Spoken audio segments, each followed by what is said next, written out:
John, I want to start with you on Three Waters and what we've seen from the government this week, and particularly that conversation around co-governance. Is it in the right space? Well, look, I just wanted to turn that conversation on its head because it's wrong in terms of the proposition. The right to the asset called water is still a customary entitlement to all Māori. Māori rightly say, well, how do we get co-governance when you own 100% of it? And so the real issue is, how do the Pākehās get into the room? And when you know, and National and ACT say we all own it, the assets, and then Labour and the Greens say no, nobody owns it. But we know that they had to go to a co-governance model to placate the true issue, which is Māori own their water assets. That's just a fact. In fact, there's not one piece of law, one court case or one regulation that is contrary to the position that I've just put you. And the final thing I make is I'm getting a bit tired of Three Waters being used as a code word to attack Māori. Yeah, it does seem to be that way, 100%. doesn't it? And why is that, do you think, Julian? You know what? Why has this got into so much trouble? It's been, bogged down. Because it's an election year. That is essentially the reason why. And because councils feel like they're losing control. So if we come back to the freshwater point, and I know we talked about rights particularly for Māori, but we come back to the freshwater space that Marnie's just talked about and that joined-up approach. At a localised area, you still have regional councils who are giving resource consent for discharge into freshwater areas. Hokianga and Rawene are some of them, and I can recommend someone who's a cousin of mine who can talk about this all day long. Yeah. But the issue is that there are councils who are making decisions for communities. Communities can't get into the council process to be able to argue against them. And when they do, it's past the fact. It's post the fact. So this was an opportunity that we thought we could see to be able to have a much more controlled, a much more leadership-based conversation, particularly when Māori had contributed so much to freshwater. I think of Te Mana o Te Wai, which has been part of the policy framework, and yet we're in this position now where there's been a change from the Three Waters approach, and yes, it has been sucked into a co-governance conversation, and this is where we get a little hoha. Ben, I know that you have a conflict in this space, but I want to talk to you a little bit about the politics of it.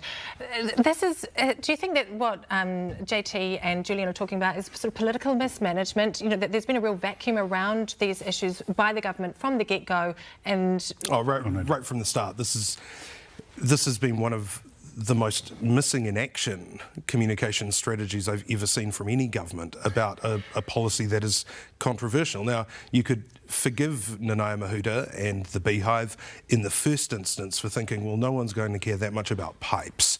But once it flared up as a controversy, they were just nowhere to be seen. Now, when I worked for Chris Finlayson, who was the Treaty Negotiations Minister under the previous government, when issues of co-governance of natural resources came up and communities were alarmed, or when we repealed the Foreshore and Seabed Act, which confiscated and extinguished customary rights from Māori, and we restored those customary rights, Finlayson went around the whole country. There was no school hall meeting or Rotary Club or Lions morning tea that he didn't go to and fight the case in front of 10 people, 20 people, 400 people, and that didn't happen here, and that's the only way that you will ever win these debates. Yeah, and why didn't that happen, do you think, John? Oh no, this government has had a plethora of good policies, but they have a terrible sales and marketing approach to Maybe getting they need across. Christopher Luxon. Well, possibly, but he's not doing a good job for himself at the moment. But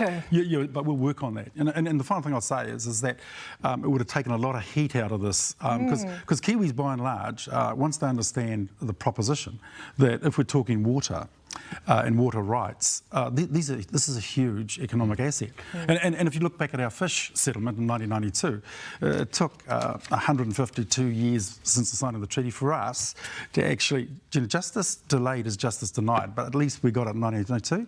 With the water, the same will happen, and we'll have a greater say in it, which we must and we should. Well, Julian, I was going to give the final very quick... very quickly what I'll say is from the National Party is a lack of Māori policy, which is telling. Maybe it's fear or whatever it is, or insecurity, but there's a definite lack of Māori policy that I haven't seen. If they don't do it quickly, they're going to miss out, and that's an issue, particularly after what Chris Luxon said on Tuesday, particularly with relevance to the Māori Party. Yeah, absolutely, and so that is a fascinating space. We could do a whole program on that. Maybe we will. Thank you so much for joining us here on the panel, or the manel, this morning. The manel.